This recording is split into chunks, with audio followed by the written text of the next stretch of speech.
एक गांव में एक मजदूर रहा करता था जिसका नाम हरीराम था। उसके परिवार में कोई नहीं था। दिन भर अकेला मेहनत में लगा रहता था। दिल का बहुत ही दयालु और कर्मों का भी बहुत अच्छा था। मजदूर था, इसलिए उसे उसका भोजन उसे मजदूरी के बाद ही मिलता था। आगे पीछे कोई न था, इसलिए वो इस आजीविका से संतुष्ट था। एक बार उसे एक छोटा सा बछड़ा मिल गया। उसने खुशी से उसे पाल लिया और सोचा, आज तक वो अकेला था, अब वो इस बछड़े को अपने बेटे के जैसे पालेगा। हरी राम का दिन उसके बछड़े से ही शुरू होता और उसी पर खत्म होता। वो रात दिन उसकी सेवा करता और उसी से अपने मन की बात करता। कुछ समय बाद बछड़ा बैल बन गया। उसकी जो सेवा हरी राम ने की थी, उससे वो बहुत ही सुंदर और बलशाली बन गया था। गांव के सभी लोग हरी राम के बैल की ही बातें किया करते थे। किसानों के गांव में बैल की भरमार थी, पर हरी राम का बैल उन सबसे अलग था। दूर दूर से लोग उसे देखने आते थे। हर कोई हरी राम के बैल के बारे में बातें कर रहा था। हरी राम भी अपने बैल से एक बेटे की तरह ही प्यार करता था। भले खुद भूखा सो जाए, लेकिन उसे हमेशा भर पेट खिलाता था। एक दिन हरीराम के स्वप्न में शिव का नंदी बैल आया। उसने उससे कहा कि हरीराम, तुम एक निस्वार्थ सेवक हो। तुमने खुद की तकलीफ को छोड़कर अपने बैल की सेवा की है, इसलिए मैं तुम्हारे बैल को बोलने की शक्ति दे रहा हूँ। इतना सुनते ही हरीराम जाग गया और अपने बैल के पास गया। उसने बोला, एक बैल बोल कैसे सकता है?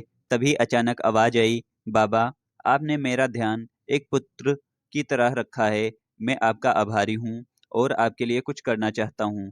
यह सुनकर हरी राम घबरा गया। उसने खुद को संभाला और तुरंत ही बैल को गले लगाया। उसी समय से वह अपने बैल को नंदी कहकर पुकारने लगा। दिन भर काम करके आता और नंदी से बातें करता। गरीबी की मार बहुत थी। नंदी को तो हरीराम भरपेट देता था, लेकिन खुद भूखा सो जाता था। यह बात नंदी को अच्छी नहीं लगी। उसने हरीराम से कहा कि वो नगर के सेठ के पास जाए और शर्त रखे कि उसका बैल नंदी 100 गाड़ी खींच सकता है, और शर्त के रूप में सेठ से 1000 मुहरे ले लेना। हरीराम ने कहा, नंदी, तू पागल हो गया है? भला कोई बैल इतना भार वाहन कर भी सकता है? मैं अपने जीवन में खुश हूँ, मुझे यह नहीं करना। लेकिन नंदी के बार बार आग्रह करने पर हरीराम को उसकी बात माननी पड़ी। एक दिन डरते डरते हरीराम सेठ दीनदयाल के घर पहुंचा। दीनदयाल ने उससे आने का कारण पूछा। तब हरीराम ने शर्त के बारे में कहा। सेठ जोर जोर से हंसने लगा। बोला, हरीराम, बैल के साथ रहकर क्या तुम्हारी मति भी बैल जैसी हो गई है?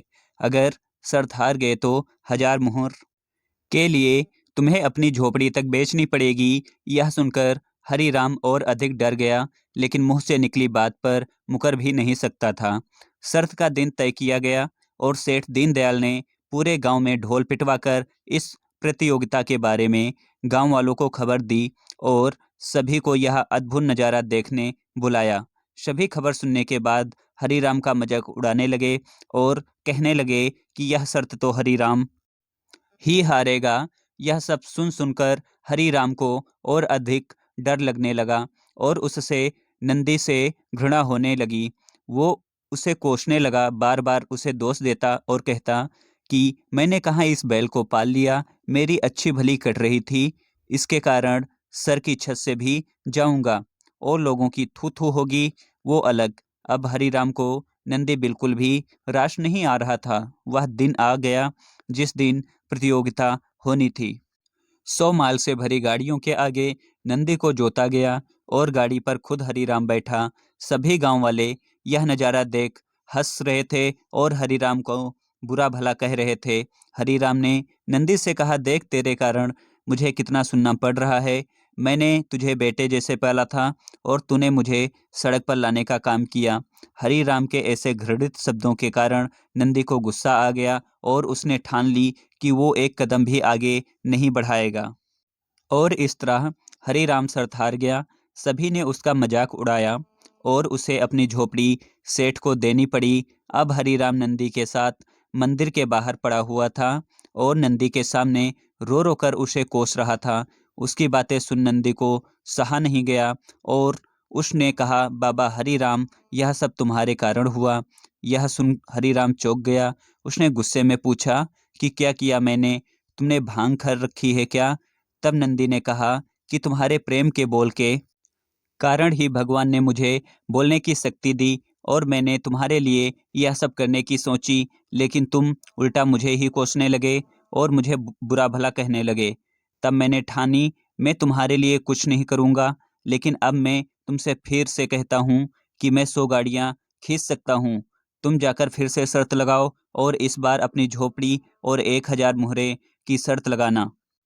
हरी राम वही करता है और फिर से शर्त के अनुसार 100 गाड़ियां तैयार कर उस पर नंदी को जोता जाता है और फिर से उस पर हरी राम बैठता है और प्यार से सहलाकर उसे गाड़ियां खींचने कहता है। और इस बार नंदी यह कर दिखाता है जिसे देख सब स्तब्ध रह जाते हैं और हरी राम शर्त जीत जाता है।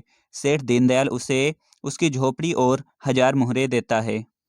प्रेम के बोल कहानी से यह शिक्षा मिलती है कि जीवन में प्रेम से ही किसी को जीता जा सकता है। कहते हैं प्रेम के सामने ईश्वर भी झुक जाता है और इसलिए सभी को प्रेम के बोल ही बोलने चाहिए।